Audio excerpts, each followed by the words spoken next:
Thank you for tuning in to 2020 Podcast Series 2020 Vision, the Divine Nine. I'm your host, Sirr, also member of Phi Beta Sigma Fraternity Incorporated. And today I'm joined by a member of Alpha Kappa Alpha Sorority Incorporated, Miss Asha Staples. How are you today, ma'am? Hello, I'm doing great. How are you doing? I cannot complain. Awesome. Amidst the technical errors we had earlier, I appreciate your patience and you taking time out of your day to do this podcast episode with me. Not a problem at all. Happy to be here. All right, all right. So, again, the purpose of this series is to just kind of identify and acknowledge the history behind Greek letter organizations. I mentioned before that a lot of people just see the glitz and glamour of it, of wearing paraphernalia or attending step shows and, just strolling and things like that. But I wanted to bring back the attention on the work behind each fraternity and sorority.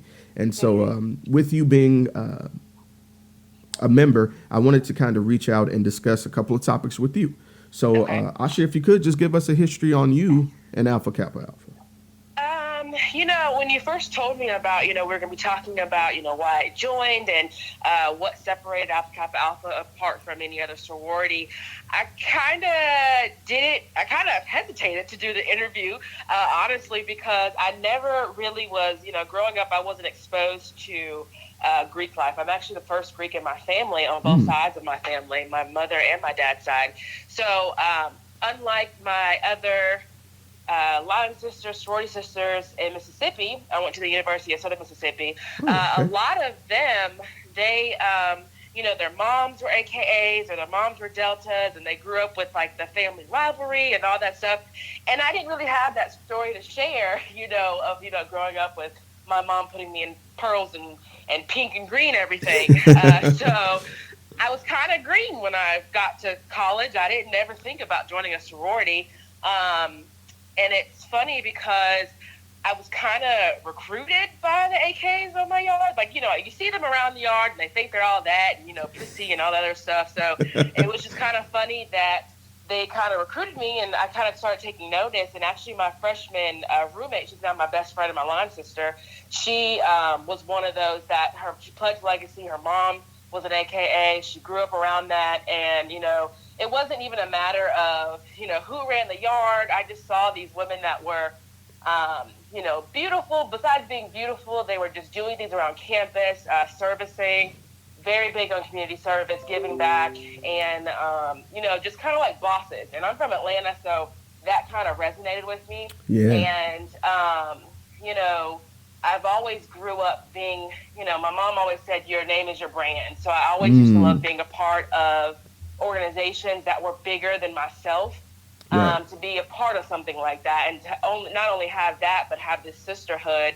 I grew up with an older sister. We didn't grow up that close even though we're 2 years apart, but having this camaraderie of service and sisterhood, and also obviously it comes with a couple perks. You think you're kind of cool walking around campus in your camo and stuff, or your paro and stuff. So that was another kind of side of things, but just that common camaraderie, that knowing that you went through this process with, however many other girls. We had 28 on my line. So just having this kind of undiscussed process, Right. you just know that someone else went through what you went through to obtain something. Correct. And so I kind of, equate it to people that are in the military, people that are kind of, I guess, I'm not really athletic, but maybe people that are on sports teams. When you meet other people that are a part of something bigger than themselves and they have this process of learning history and learning about giving back and the importance of, uniting and then doing so in such great numbers, it's obviously something that anyone would kind of want to be a part of, whether you grew up with that background or you didn't. Right. And so for me, that was kind of the thing. I never went to school I didn't even see Greeks when I was growing up. I kind of saw them on TV a little bit here and there with the Cosbys and A Different World, how we were talking about, but I never even tried to, research it and see, what's that about? I want to see that until I went to college and actually saw it for myself. and saw these women, these groups of women giving back and having this sisterhood that just seemed like it was just unmatched for anything else. Awesome. That's Awesome. kind of my spiel. No, no, that's wonderful. I am the first Greek in my family as well. So I Okay. totally understand that, walking on campus and seeing this, and you have an inkling of what Mhm. Greek life is, but when you Mhm. see it and they kind of embrace you, I Mhm. had the same experience with the Sigmas on the yard.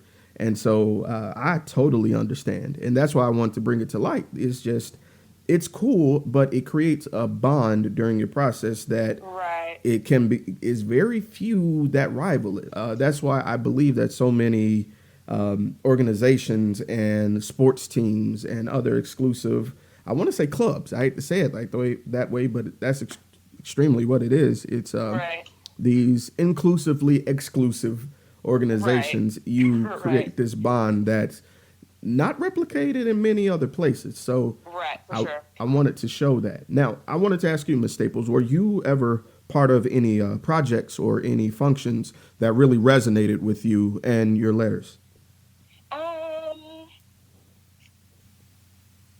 Projects with the sorority. Yes. Um, we did a lot of things, mentoring things. Hmm. I think that that probably resonated with me most because my mom is actually a journalist, and so I was born in Dallas, and we lived there till I was about 9, and we moved to Atlanta. But my mom, she was very active in community service, and I never really, I mean, until people start asking me questions like you just did, it never really dawned on me how much my mom does or did Mm. when I was growing up. That kind of just like resonated with me as I was growing up, because obviously storytelling was her thing, and I grew up being just like her, so just with the TV route. Right. But like her, one of her biggest things that she was a part of, and then also started an Atlanta chapter, was working with teenagers that who became pregnant. So Mm. the idea of the project was mentoring, partnering a teenager. She could be 14 to 18, single parent, and partnering her with a sister friend is what they call them. Hmm. So basically, an adult that helps her navigate her pregnancy and have a plan for herself and her baby Wow. up until like the baby's 1. And so I not only did my mom put the fear of God in me of being a teen mother, but she also just showed me the meaning of giving back, because some of these girls, they didn't have anybody. And, I'm very blessed where I grew up with both my parents in the household, and they're still together. And so I have so much support that I take for granted. And these girls, they literally had no one. Even, the child's father wasn't too much in their life. I mean, because you can't blame them. They're kids too. So anything that has to do with teenagers, giving back to, mentoring youth about how to do anything as far as, going to college, getting the proper, stuff in line so that you can get financial aid and stuff like Hmm. that. So anything that had to do with us giving back to youth, mentoring was always something that I was so hip for and ready to do. That's wonderful. I absolutely Yeah. enjoy that. I was part of the education board when I was at Alabama A&M, and Hmm. we definitely put in many hours mentoring at Lakewood Elementary there in Oh, okay. Huntsville.